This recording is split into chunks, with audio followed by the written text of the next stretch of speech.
બેસી જવાની ઘટનાને સુરત મહાનગરપાલિકાએ ગંભીરતાથી લીધી છે।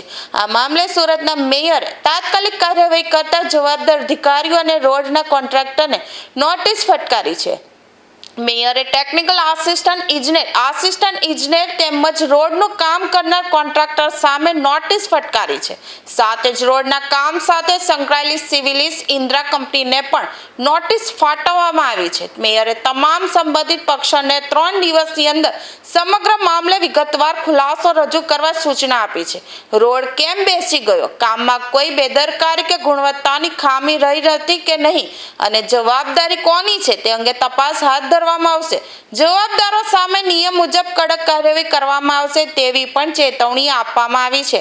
ઉપરાંત મેયરે શહેરના તમામ ઝોનલ અધિકારીઓ સાથે તાત્કાલિક બેઠક બોલાવી છે, જેમાં ચોમાસા પૂર્વે હાથ ધરાયેલી કામગીરી, રોડની સ્થિતિ, ડ્રેનેજ અને અન્ય પ્રી મોન્સૂન કામગીરીની સમીક્ષા કરવામાં આવશે।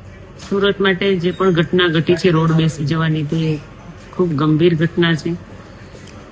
કાલે મોટા વરાછામાં જે માટી ઘસી જવાથી જે ઘટના બની અને જે રોડ બેસી ગયો તેના માટે સિંચાઈઓને લેટર ગયા વર્ષે પણ આપેલા અને આ વર્ષે પણ મૌખિક વાત કરી છે કે વહેલી તકે સિંચાઈ અને મહાનગરપાલિકાના અધિકારીઓ સાથે સંકલન થાય અને સિંચાઈને જો પાળો બાંધવામાં આવશે તો સિંચાઈ વહેલી તકે પાળો બાંધી આપે અને જો અમારે પાળો બાંધવાનો હોય તો અમે વહેલી તકે પાળો બાંધી અને ફરીવાર આ ઘટના ન ઘટે તે માટેની તકેદારી લઈશું।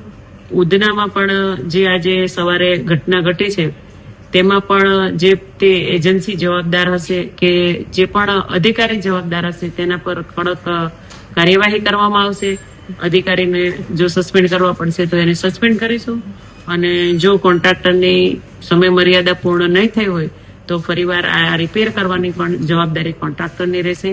મારા સુરત શહેરના વાસીઓ હેરાન થાય તેવું કોઈ પણ કામ ચલાવી લેવા મને